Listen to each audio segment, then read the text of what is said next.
How to create a collage on iPhone. To create a collage on your iPhone, you first need to open up Pick Collage for collaging the photos.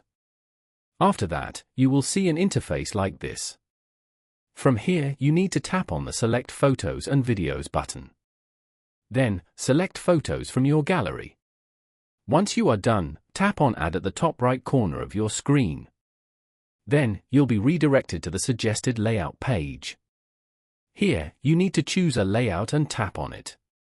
Now, you can tap on the pictures to resize them. Once you're done, tap on the Done button at the top right corner. Now, select the Save to Library button. By following these simple steps, you can easily create a collage on an iPhone. Thank you for watching. Please leave a like if this tutorial helped you, or leave a comment below if you have any questions related to the video.